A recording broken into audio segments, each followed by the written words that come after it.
Halo teman-teman semua, mari kita belajar bersama tentang materi debat. Oke, kita masuk ke hal yang pertama ya, dari pengertian debat.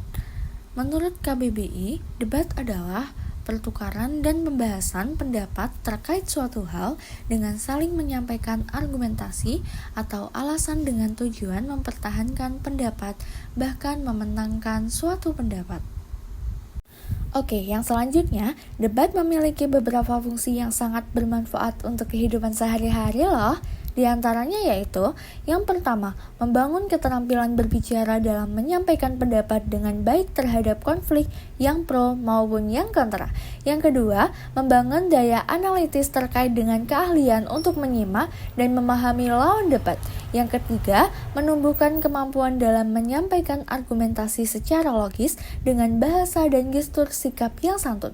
Yang keempat, memahami dan mencari tahu sisi positif dan negatif terhadap isu tertentu.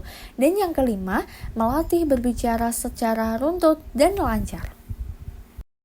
Kemudian di dalam debat terdapat unsur-unsur juga, yang diantaranya yaitu yang pertama adanya topik atau masalah yang dibahas, kedua tim afirmatif atau tim pro, yang ketiga tim negatif atau tim kontra, yang keempat pihak netral, kelima moderator, dan yang keenam penulis atau notulen. Selain terdapat unsur-unsur, debat juga memiliki struktur loh.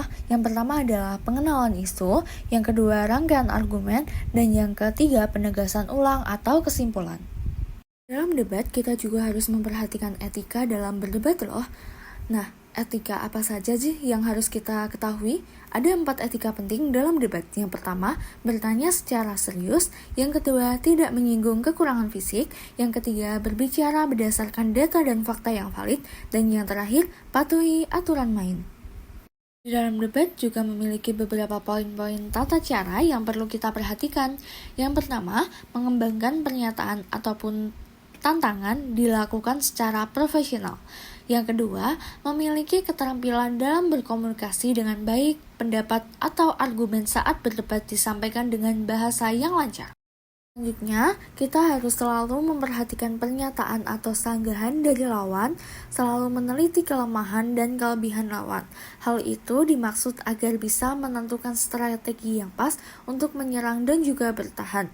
Kemudian menyimak pendapat berdasarkan logika, bukan emosi, agar tetap rasional dan tidak mengalami kesalahan berpikir. Kemudian menyajikan materi secara akurat berdasarkan data dan fakta. Dan yang terakhir, sesuatu yang disampaikan dalam debat, data harus sah dan bukti sehingga memperkuat debat.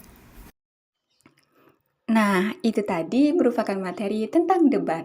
Menarik bukan? Selanjutnya, kita akan melangsungkan praktik debat ya teman-teman.